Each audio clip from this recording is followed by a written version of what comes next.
അസ്സലാമു അലൈക്കും വറഹ്മത്തുള്ളാഹി.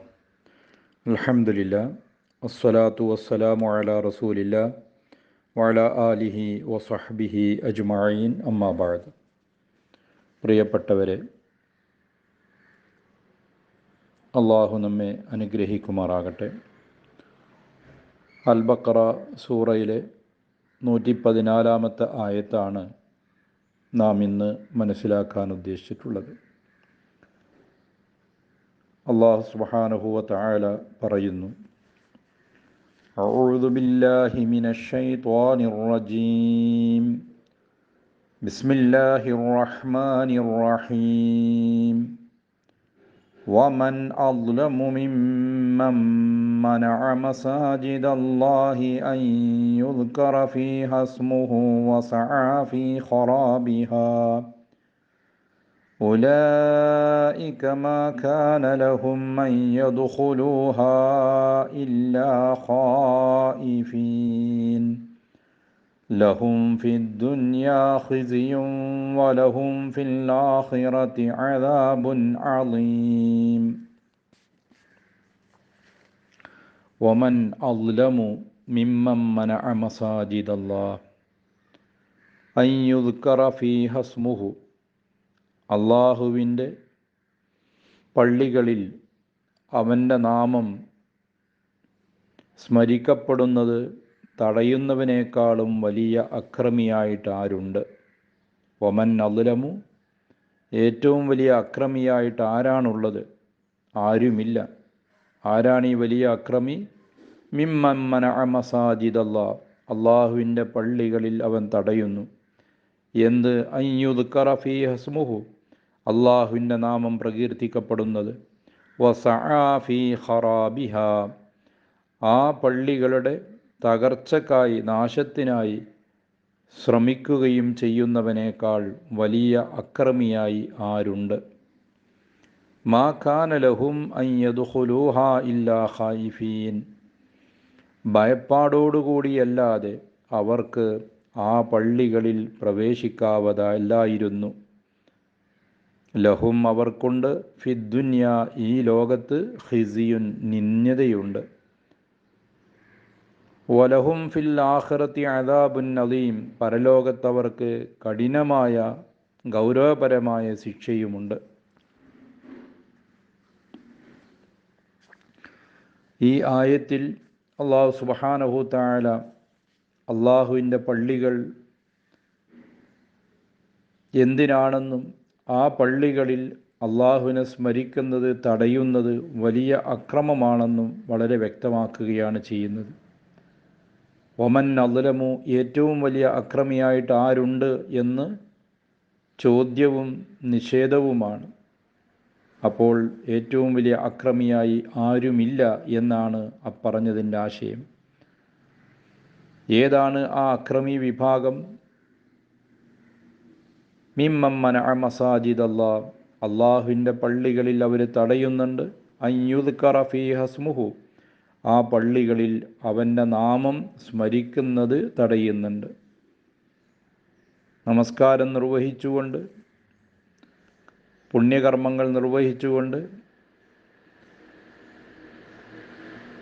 ദിക്റുകളും പ്രാർത്ഥനകളും നിർവഹിച്ചുകൊണ്ട് അള്ളാഹുവിനെ ഓർക്കുന്നത്, അവനെക്കുറിച്ച് സ്മരിക്കുന്നത്, പറയുന്നത് തടയുന്ന ആളുകളെക്കുറിച്ചാണ് ഇവിടെ പരാമർശിക്കുന്നത്.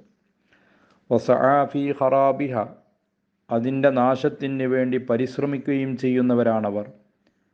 അവരാണ് വലിയ അക്രമി. അള്ളാഹുവിൻ്റെ പള്ളികളിലേക്ക് പ്രവേശിക്കുന്നു, അള്ളാഹുവിനെക്കുറിച്ചുള്ള ഓർമ്മകൾ, സംസാരങ്ങൾ, ആരാധനകൾ നിർവഹിക്കുന്നു. ഇത് തടയുക എന്നുള്ളത്, പള്ളിയിൽ പ്രവേശിക്കുന്നത് തടയുന്നത്, അവനെ സ്മരിക്കുന്നത് തടയുന്നത് പള്ളിയുടെ നാശത്തിൻ്റെ കാരണങ്ങളിൽ പ്രധാനമാണ്. വസഅ ഫീ ഖറാബിഹ, ആ പള്ളികളുടെ നാശത്തിന് വേണ്ടി, അതിൻ്റെ തകർച്ചയ്ക്ക് വേണ്ടി പരിശ്രമിക്കുകയും ചെയ്യുന്നവർ, അവരാണ് ഏറ്റവും വലിയ അക്രമി എന്നാണ് അള്ളാഹുയുടെ പരാമർശിച്ചത്. തുടർന്ന് പറഞ്ഞു: മാ കാന ലഹും അൻ യദ്ഖുലുഹാ ഇല്ലാ ഖായിഫീൻ, ഭയപ്പെട്ടുകൊണ്ടല്ലാതെ ആ പള്ളികളിലേക്ക് അവർക്ക് പ്രവേശിക്കാവതല്ല. ലഹും ഫിദ്ദുന്യാ ഖിസിയുൻ വലഹും ഫിൽ ആഖിറത്തി അദാബുൻ അളീം. അവർക്ക് ഇഹലോകത്ത് നിന്ദതയും പരലോകത്ത് ഗുരുതരമായ ശിക്ഷയുമുണ്ട് എന്ന് ഈ ആയത്തിൽ നിരവധി ഗുണപാഠങ്ങളും വിധിവിലക്കുകളുമാണ് അള്ളാഹു നൽകുന്നത്. അള്ളാഹുവിൻ്റെ പള്ളികളിൽ അവനെ ഓർക്കുവാനും ആരാധിക്കുവാനുമുള്ള ഇടമാണ്.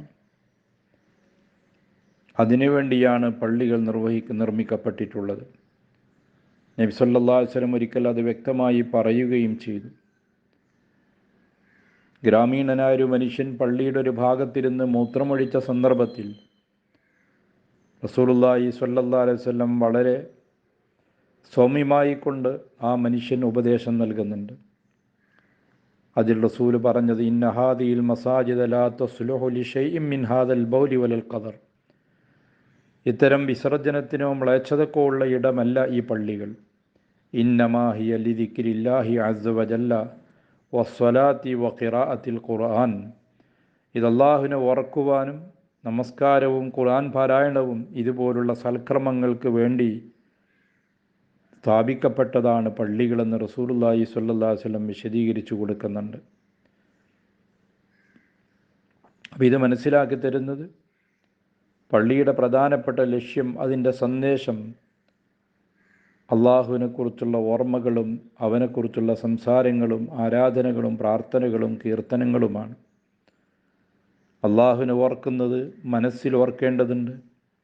നാവുകൊണ്ട് അവനെക്കുറിച്ചുള്ള തക്ബീറും തസ്ബീഹുകളും ഒക്കെ ചൊല്ലി അവനെക്കുറിച്ച് നല്ലത് പറയേണ്ടതുണ്ട്, പ്രകീർത്തിക്കേണ്ടതുണ്ട്. നന്മ കൽപ്പിക്കുകയും തിന്മ വിരോധിക്കുകയും മതവിജ്ഞാനങ്ങൾ ആളുകൾക്ക് പഠിപ്പിച്ചു കൊടുക്കുകയും ചെയ്യേണ്ടതുണ്ട്. ആരാധനകളും കർമ്മങ്ങളും നിർവഹിക്കേണ്ടതുണ്ട്. എല്ലാം അള്ളാഹുവിനെ ഓർക്കുന്നതിൻ്റെ ഭാഗം തന്നെയാണ്. ഇത്തരത്തിലുള്ള ഓർമ്മകളും പ്രവർത്തനങ്ങളിലൂടെയുമാണ് അള്ളാഹുവിൻ്റെ പള്ളികളെ പരിപാലിക്കേണ്ടത്. മാത്രവുമല്ല, വസഅ ഫീ ഖറാബിഹ, ഇത്തരം കാര്യങ്ങളെല്ലാം പള്ളികളിൽ നിഷേധിക്കുകയോ അതിൻ്റെ പുറമെ പള്ളിയുടെ തകർച്ചയ്ക്ക് വേണ്ടി ശ്രമിക്കുന്നു എന്ന് പറയുമ്പോൾ ആ പള്ളിയുടെ കെട്ടിടങ്ങൾ പൊളിക്കുന്നതും അത് നശിപ്പിക്കുന്നതും അതിൽ ഉൾപ്പെടുന്നുണ്ട്.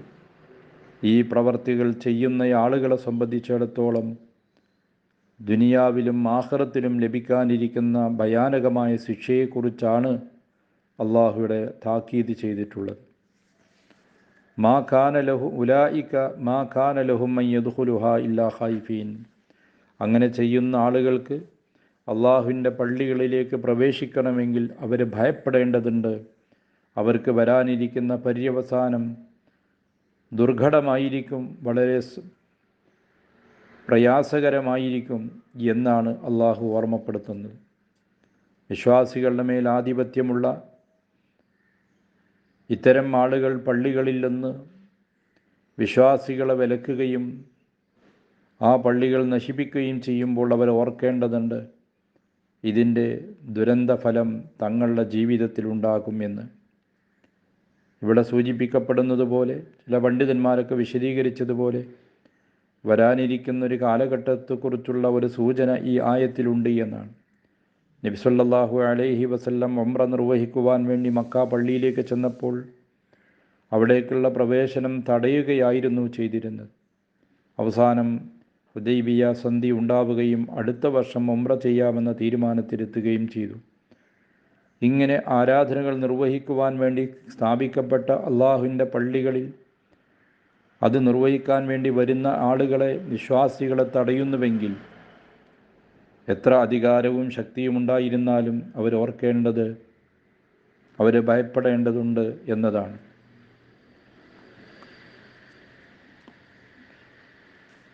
അവർക്കുണ്ട അവസ്ഥ എന്താണ്? ഭൗതിക ലോകത്ത് നിന്ദ്യത അവർക്കുണ്ടാകുമെന്നാണ്, പരലോകത്ത് അതികഠിനമായ ശിക്ഷയുമുണ്ടാകുമെന്നാണ്.